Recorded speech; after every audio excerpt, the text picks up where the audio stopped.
ग्लानिर्भवति भारत अभ्युत्थानम् अधर्मस्य तदात्मानं सृजाम्यहम् परित्राणाय साधूनां विनाशाय सदुष्कृतं धर्म संस्थापनार्थाय संभवामि युगे युगे।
মুখুমতি হৃদয়ঙ্গম কৰিছোঁ মই তোমাৰ বেলা তথাপিও নিৰুপায় নাই।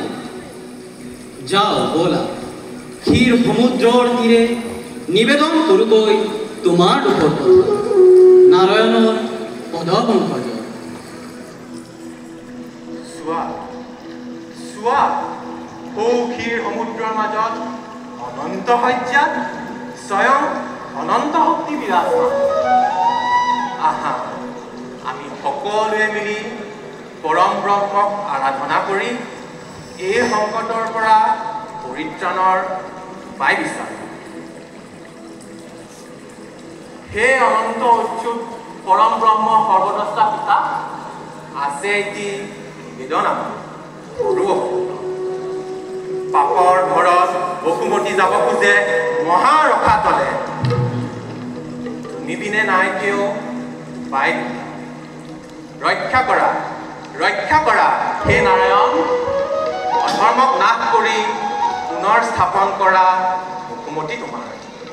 হে সৰ্বদ্ৰষ্টা সত্য প্ৰতিষ্ঠাৰে ধৰণীক উদ্ধাৰ কৰা পাপ ভোগৰ পৰা অনাচাৰ বেবিচাৰে অত্যাচাৰ ৰোধী ধৰণীৰ বজাৰ ভাগ লাঘৱ কৰা হে নাৰায়ণ।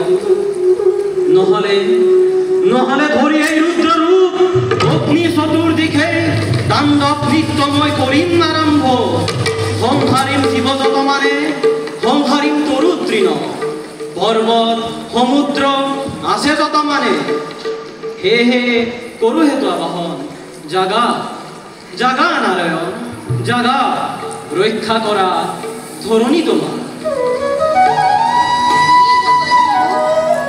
সৃষ্টিকৰ সংসাৰ কৰ্তা সহিতে আহিছে ধৰণী, ব্যক্ত কৰিছে দুখৰ কথা। পাপৰ ভৰে ধৰণী আজি লাঞ্চিতা, অনাচাৰ বেভিচাৰে ধৰণীৰ বুকুত পাপৰ অনল জ্বলাইছে। চোৱা চোৱা হে নাৰায়ণ, পাপৰ বুঝাই ধৰণীক কি অৱস্থা কৰিছে। সেই অগতিৰ অগতি কৰা এবে ধৰণীৰ উদ্ধাৰৰ উপায়।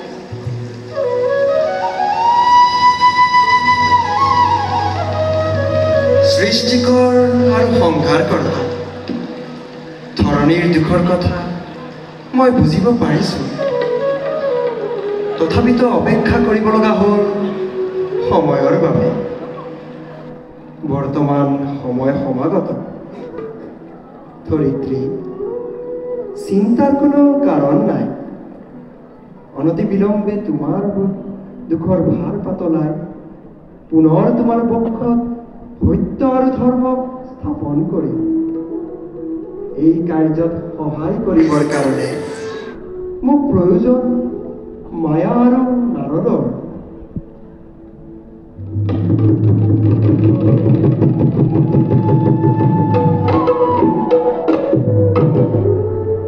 প্ৰণাম। আদেশ কৰক প্ৰভু, কি কাৰ্য সাধনাৰ হেতু ইংগিতেৰে কৰিলে স্মৰণ এই চিৰদিন কৰি ভাড়া। শুনা যোগমায়া,